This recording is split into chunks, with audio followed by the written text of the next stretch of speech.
Hey guys, welcome to MadTech. Today we'll be learning how to mute WhatsApp on phone, and now let's dive right in. Now to mute WhatsApp on phone, first we'll be required to open the settings of our phone, and from over here scroll down and search for apps, and you can see the apps option available for us just below the battery. Tap on apps, and you can see the app management option at the top of the screen. Tap on app management, and at the search bar at the top, tap on it and search for WhatsApp and open it.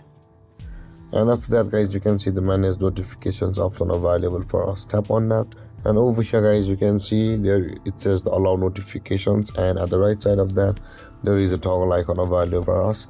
Now in order to mute WhatsApp, simply tap on that toggle icon and all of the notifications from WhatsApp will be turned off or muted. And with that being said guys, this is how to mute WhatsApp on phone. And if you have any confusions or questions regarding the topic, feel free to comment in the comment section below, and don't forget to like, subscribe and hit that bell icon for more videos. Thank you for watching guys. Peace.